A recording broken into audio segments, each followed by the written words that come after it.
বাপরে বাপ! কি সাংঘাতিক মহিলা পাশে বসে আছে দেখুন। এই যে ডক্টরের কাছে গেছি, ভেবেছিলাম ডক্টরখানায় ঢুকে মানে ডাক্তারের কাছে গিয়ে কোনো ভিডিও বানাবো না।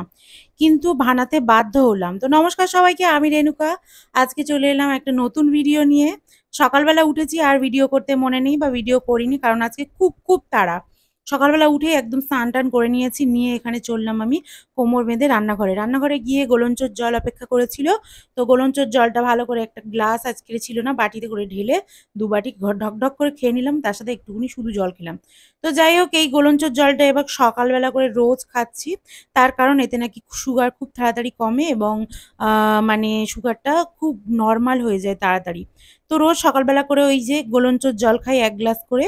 ভিজানো থাকে আমার ওই ঘটিতে মা আর আমি ভিজানো জলটা খাই। আর এই যে আমাদের কাকিমা আজকে কাটা হচ্ছে মোচা।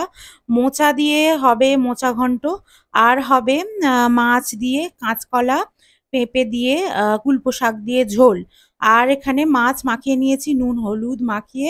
১ম এ গোলঞ্চর জলটা খেতে গেছিলাম, গিয়ে আসলাম, এসে দেখলাম মাছ-টাছ মানে তখন বাজার হয়নি। তো তারপরে এসে মাছ-টাছগুলো নিয়ে এখানে বসে পড়েছি। আ কড়া মানে আগুনে বসিয়ে দিয়েছি। দিয়ে এরপরে আমি এখানে চা করব বলে বসে আছি। কিন্তু কোনো সসপ্যান, বাসনপত্র কিছুই ছিল না। একটা করে মাজতে হচ্ছিল। একটা করে বসাতে হচ্ছিল। কারণ হেল্পিং হ্যান্ড কাকিমা আজকে এসছেন 11:30 টায়। তো এখন আমি রান্নাঘরে এসছি বেশ কিছুক্ষণ আগে। কিন্তু ব্যাপার হলো কোনো থালা-বাসন মাজা হয়নি, কিছু হয়নি। সেই কারণে যেটা দরকার সেটা নিজে মেজে নিচ্ছি এবং করে নিচ্ছি। আর কাকিমা আসতে আজকে অনেক দেরি করেছেন। গোলঞ্চর জল খাওয়ার ০.৫ ঘন্টা পরে খেলাম একটা ডাবের জল। তার কারণ শরীরটা বহুত খারাপ যাচ্ছে। মানে এত খারাপ যাচ্ছে ধারণার বাইরে। আ মানে সে সমস্যাগুলো আরকি ভিডিওতে বলা যাবে না। তবুও একটা ডাবের জল খেলাম। ওই যে কালকে রাত্রিবেলা যখন শাশুড়িমাকে নিয়ে ডাক্তারখানা গেছিলাম, বরমশাই ডাব কিনে রেখেছিল। ডাব, থোড়, আ তারপরে কুলপো শাক এগুলো সব নিয়ে এসেছিলাম তো তখন। তো কাকিমা ওখানে আ আজকের বেশ গজগজ করছে। বেশ বড় কথা বলছে আর থোড় কাটতে একদম নারাজ। মানে উনার থোড় কাটা একদম ভালো লাগে না। মাছ কাটতে একদম ভালো লাগে না। আমাদের বাড়িতে কোনোদিনই মাছ কাটতে হয় না। মাছ আমার বর্মশাই যখন বাজার করে মাছ কাটিয়ে আনে, আমার ভাই যখন বাজার করে তখনও মাছ কাটিয়ে আনে। আমার শাশুড়ি মা আ কখনোই মানে ওনাকে মাছ কাটতে, কিন্তু ওনার যদি কোনোদিন ২৫০-৫০০ পার্শে মাছ খাওয়ার ইচ্ছা হলো বা কিছু এগুলো যদি বাড়ির কাছ থেকে নেওয়া হয়, উনি তখন মানে চেল্লামেল্লি করে অস্থির করে দেবেন। ওই যে থোড় কাটছে দেখুন, একটা গামলা চেয়েছি। মানে উনি যেহেতু গামলার পাশে বসে আছে, আমাকে বঁটিটা ডিঙিয়ে ওদিকে আনতে যেতে হবে। তো চাইছি তো ওনার তবুও মানে খারাপ লাগছে। ওনার ভালো লাগছে না দিতে এবং উল্টোপাল্টা কথা বলছে। তো যাই হোক আমি তো একটু পরেই চলে যাবো। তো ভাবলাম মাছের ঝোলটা অন্তত করে দিয়ে যাই।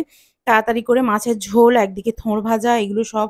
আর মোচাটা যেহেতু প্রেশার কুকারে দেওয়া হচ্ছিল সেদ্ধ, তো মোচাটা আরেকদিকে বসিয়ে দিতাম। কিন্তু মোচাটা তখন সেদ্ধ হয়ে ওঠেনি। তো সেই কারণে মোচা সেদ্ধ না হওয়ার কারণে আমি বসাইনি। শাশুড়ি মাকে বললাম, "মা মোচাটা করো।" সরি মোসা বলে ফেলছি আবার। "মোচাটা করো।" আর আমার তো 12:30 টায় ডাক্তার দেখার কথা। সেখানে গিয়ে পৌঁছেছি 1:30-2 টোর সময়। তো যাই হোক আমার আজকের দেরি হয়েছে। আর এখানে চাটা করে নিয়েছি। করে ভাইয়ের জন্য মানে দোকানে পাঠাবো বলে ওখানে চাটা করে রেখে দিয়েছি। আর আমি তো যথেষ্ট তাড়াহুড়ো করছি। এর মাঝখানে চলে গেলাম ইনসুলিনটা বের করতে। ইনসুলিনটা বের করে রাখলাম। আর তার সাথে ৩ টে বিস্কিট খেয়েছি। ৩ টে বিস্কিট খেয়ে তারপরে আমি ইনসুলিনটা নিয়ে নিয়েছি।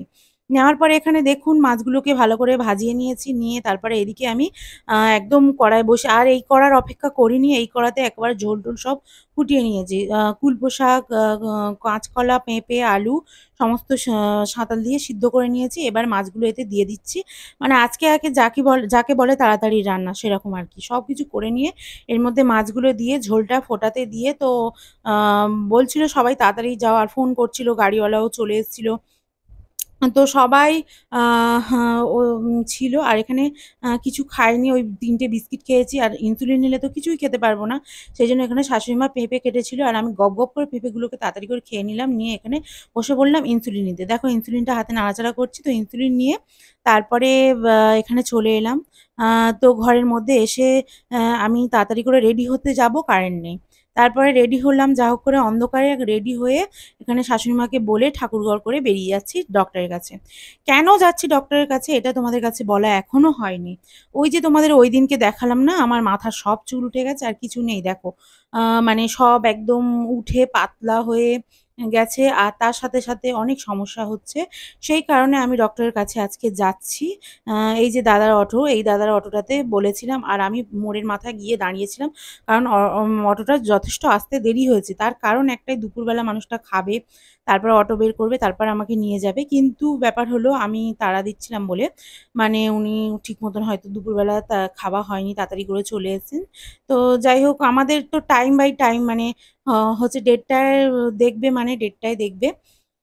না, 12:30 টাইম ছিল। সেখানে ৫ নম্বরে নাম ছিল। তো নমিতাতে এটার ২:৩০ মানে ১:৩০ গিয়ে পৌঁছেছি, কিন্তু 12:30 দেখার কথা ছিল।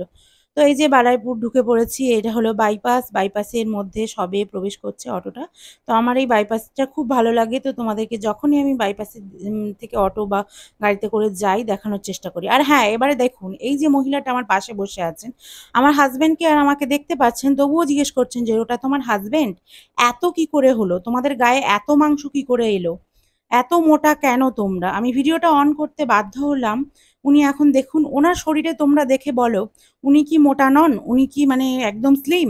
ওই দেখুন হেসে, হেসে কিভাবে আমাদেরকে বাজে কথা বলছে।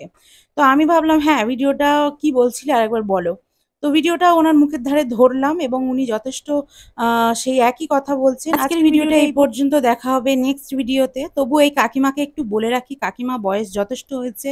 অন্যকে নিয়ে খিল্লি উড়াবেন না, বাজে কথা বলবেন না। আপনি দেখতে পাচ্ছেন আমি মোটা, আমার হাসব্যান্ড ওখানে মোটা। তো ও জিজ্ঞেস করছে, "এত মাংস কোথা থেকে এলো? কেন হলো? কি বৃত্তান্ত? ওটা তোমার কে হয়? দাদা হয় না ভাই হয় না হাসব্যান্ড হয়?" ওনাকে আমি মানে কি বলবো? এত অসভ্য মহিলা যে আমি ভিডিওটা করতে বাধ্য হলাম এবং তোমাদের দেখাতে বাধ্য হলাম। ওনার ভয়েসটা দিলাম না আর, যাতে ওনার খারাপ না হয়। তো টাটা, আজকের ভিডিওটা এই পর্যন্ত।